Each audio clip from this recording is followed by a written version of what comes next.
Josh Isenberg here, at Josh Isenberg4 on Twitter. Follow me for all of my wrestling discussion Monday, Tuesday, Wednesday, and pretty much every day of the week. But now, time out, stop it, check your watch. It is now time for NXT in 90. NXT this week did not feature Bobby Roode, Roderick Strong, Austin Aries obviously, Shinsuke Nakamura, the perfect 10 Ty Dillinger, but it did feature the depth that they unfortunately, I'll get to in a second, have in NXT's tag team division. You saw DIY call out the Authors of Pain and wanting a rematch, but you also saw DIY getting attacked by the Revival. Fast forward to the very beginning with Authors of Pain squashing a tag team, and I can't even remember their names. But look at this, 3 tag teams, 3 credible tag teams, and they are going to have to put all 3 of them in a championship match heading into NXT in Orlando. But I do still believe that the Revival, they've done everything and won everything in NXT that they can, should be at WrestleMania against American Alpha,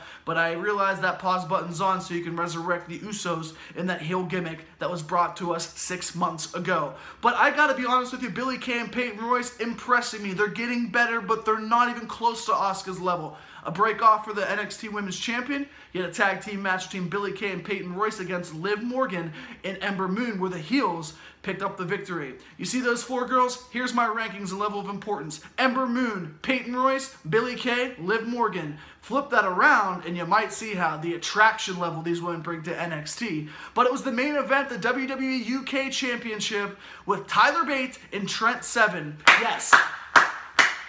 Thank you, WWE. Thank you, NXT. The UK Championship is like the United States Championship, the Intercontinental Championship, the Television Championship, the Hardcore Championship, the Cruiserweight Championship, but it's at the perfect spot, the perfect fans. Everybody is going to love it in NXT, and when they shine at NXT TakeOver in Orlando, you're going to know that the UK tournament is going to be Bruiserweight.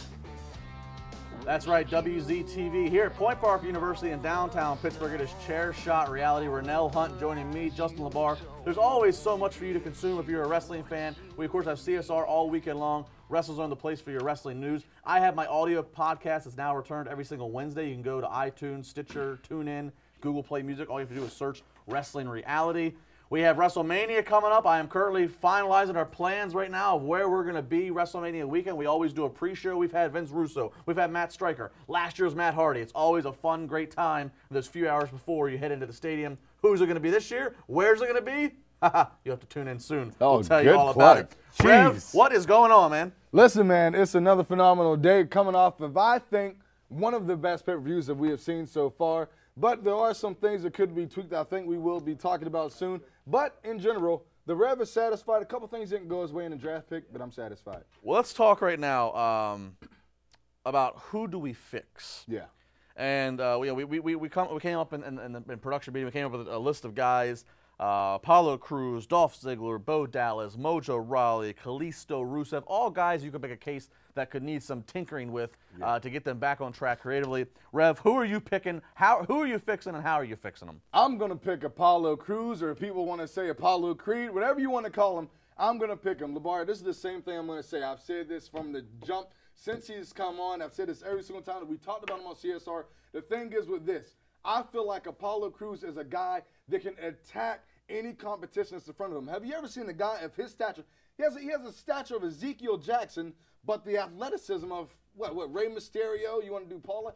The guy is amazing. Not many times does this happen, especially when we're looking at now a superhero-like mentality and what we would like to be known as in the professional wrestling business. Yeah. The fact is with this, with him having such great talent that's upon him, he needs to be booked in a very particular way.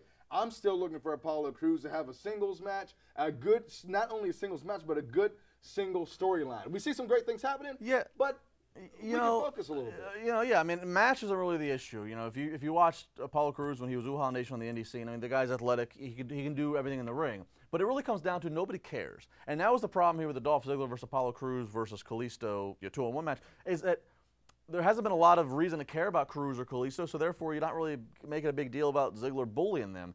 I think Apollo Crews, I think he's a similar situation almost to Neville, whereas both very good in the ring, and Neville, for a time, there's a babyface very good in the ring, reliable, but other than the thing he did with Stephen Amell and Cody Rhodes, there really wasn't much else given to him.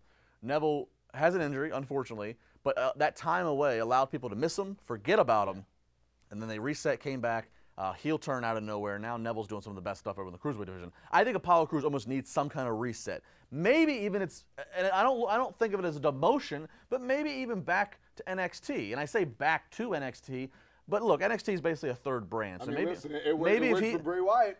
Maybe a little NXT action for him, and then he comes back over to SmackDown and he's as a heel. Oftentimes that reset as a heel then can help. Yeah. Help put things back online. Right now, as a babyface, nobody's really caring. My thing is with this. When you look at it, we see Apollo Crews. He comes in. Oh yeah, I'm fired up and everything.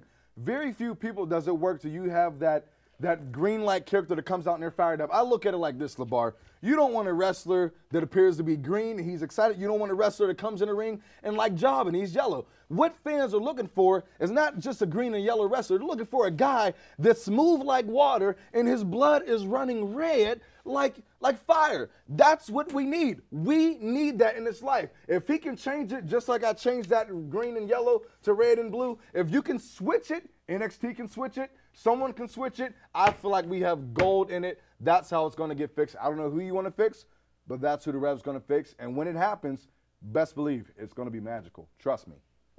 All right, well, so on the other list of things here, people, so if I got to choose somebody, Rusev, I think Rusev's fine. Kalisto, I think you can get Kalisto back on any minute. Mojo Rawley, you can just let Mojo Rawley be the Rob Gronkowski at WWE.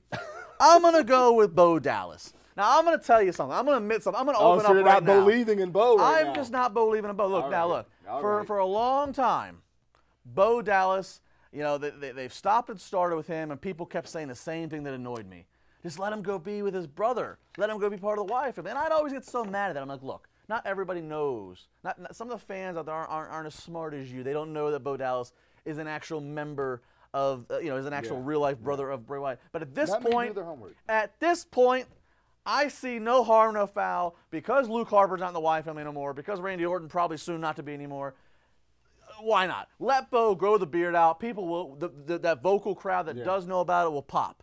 I've still been looking for Sister Abigail, but since I haven't seen her yet, another Bo. Wait, look at this way. Wait, you do all the visual illustration here. Hang on. So imagine this tie as you see it. Okay. Imagine this tie, the David Allen tie, the proper tie. Imagine this tie represents Bo Dallas. Right now, Bo is kind of concealed. He's kind of covered up. We don't know what he is. He's carrying around the Bo leaving Bo. Yes. I say screw it. Let's just go ahead. Let's take off the concealer. Let's let Bo just be himself. Let him be one whole self. He doesn't need a knot to disguise him. Let Bo Dallas be free. You know what? I would honestly say this. Let me try to see if I can one-up the David Allen baby blue proper knot and say this. People look, just like you said, for Bo to come in. Watch. Emergency use only. Can you pull Bo Dallas out of that box? You got to see it. Emergency use only. Here's the thing. You look for Bo to come out of here. Watch this, LeBar. I'm watching. Boom. You put him in your hand just like this. But watch, he's nowhere to be found. That's what you need to do. You need to have something that's going to shock them, that they have that holy factor. And I feel like that can do it, much like what you just did with that David Allen proper knot that you can buy. I think that's going to do it. And for our final trick, because coming up next, Isenberg and I are going to main event, close it out, talking about Jericho and KO splitting up. We're also going to talk about, well, quite frankly, we got to talk about the final point of Jericho and KO, Sami Zayn and Samoa Joe. Our final trick, I'm going to disappear, head over to CMI. Ready? You know what? 3, 2, 1. This is the second week in a row, man. Come on now. Come on now.